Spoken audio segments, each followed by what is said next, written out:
Welcome back to The Explainer.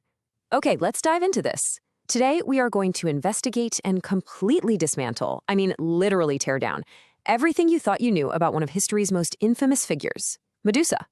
When you hear her name, your mind probably jumps straight to, a terrifying monster with writhing snakes for hair, a creature whose very gaze turns men to solid stone, a villain meant to be slain. But what if we've been reading the story completely backwards? The source material we're looking at today strips away thousands of years of heroic mythology, and what it leaves us with is a profound tragedy about justice, power, and victim blaming. So let's uncover the real narrative hidden right beneath the myth. What if her only crime was beautiful? It's a question that fundamentally challenges all our preconceived notions. Medusa was not born a terrifying creature of the dark, not at all. Imagine a life where your greatest sin, the actual thing that damns you to a life of absolute darkness on a fog-wrapped island, is simply possessing a beauty that captivates hearts. You see, in the dark world of Greek mythology, staggering beauty was rarely a gift. Actually, it was a dangerous magnet for evil. She didn't choose to be a monster. She was forced into that role by the cruelty of the gods and the harshness of mankind. I want to read this powerful quote directly from our source text because it perfectly establishes the central injustice of our story.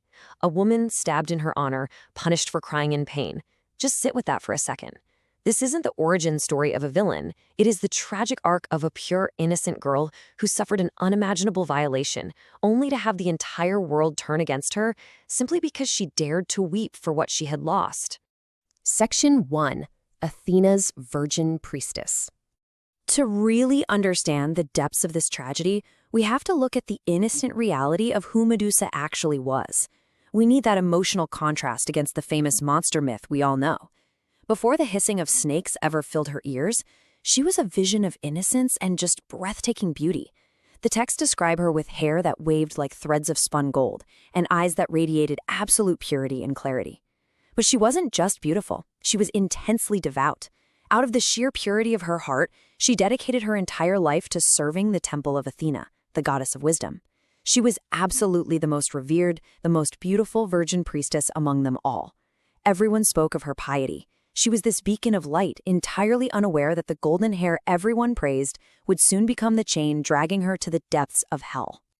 Section 2. The Betrayal of the Gods. And this brings us to a dark, violent, inciting incident that permanently shattered her pure existence. On one stormy night, Medusa was exactly where she was supposed to be. She was praying in the sanctuary of Athena's temple, seeking protection. But Poseidon, the god of the sea, was blinded by her beauty. He violently breached the temple doors, deciding he was going to take whatever he wanted by force. As he assaulted her, this pure priestess screamed out for her goddess Athena, desperately begging to be rescued. But as the text notes, a desecrated temple, unanswered prayers. The only answer she received in those cold halls was the echo of her own desperate cries. The sacred temple was defiled, and she was left on the cold stone floor, her body and spirit completely torn apart, waiting for the gods to enact justice. Now, what's really interesting about this is the cruel irony of the justice she actually received. The stark contrast here is heartbreaking. When Athena found out her sacred temple was desecrated, her wrath wasn't directed at Poseidon, the powerful perpetrator. No, instead she poured all her wounded pride and spite onto the weak, traumatized victim. In a breathtakingly cruel display, Athena's gaze turned to fire.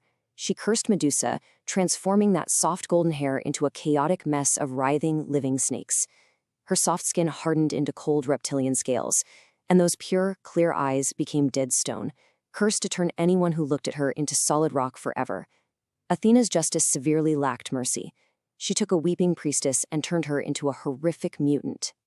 Tracing her timeline, we witness a relentless, brutal descent. She goes from a devoted priestess subjected to a tragic assault, given a completely unjust curse, and then cast into dark exile. She was banished to the very edge of the world, living in absolute, miserable isolation. And here's the thing, she wasn't out hunting people. She was hiding in a dark cave, merely defending her miserable solitude. Those statues with men that surrounded her cave, they weren't innocent victims. They were glory-hunting invaders who specifically came to murder her, turning to stone before they could even lay a hand on her. Which leads us to the final point on our timeline. Let's move to and see how this builds into Section 3, the victim killed twice. This brings us to the final brutal chapter of her life at the hands of a supposed hero. I mean, we've all heard of brave Perseus, right? Well, let's reframe that based on our source text. Perseus doesn't march in for some noble duel.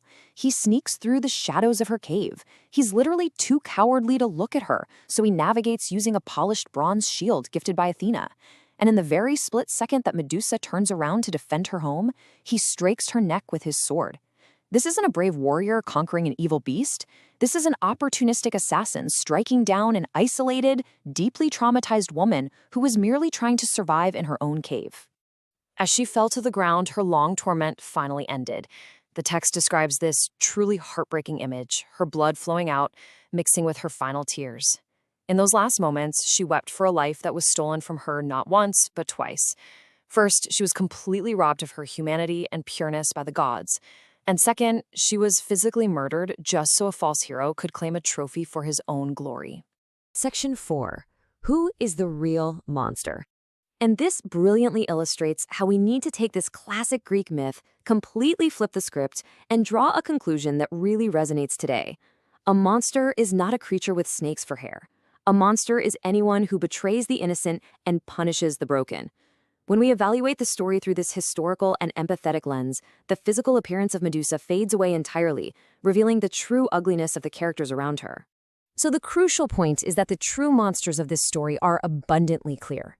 It was Poseidon's unbridled lust and betrayal. It was Athena's wounded pride and her misdirected vengeance. It was Perseus's blind ambition to cut off her head and use it as a weapon of war. And honestly, it was a society that allowed it all to happen.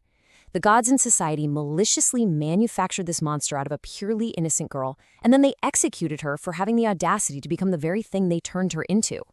Which leaves us with this final, echoing thought directly from the text. I really want you to ask yourself, how many Medusas live among us today, transformed by human cruelty, then punished by the world because they can no longer smile? The myth of Medusa isn't just some ancient fantasy.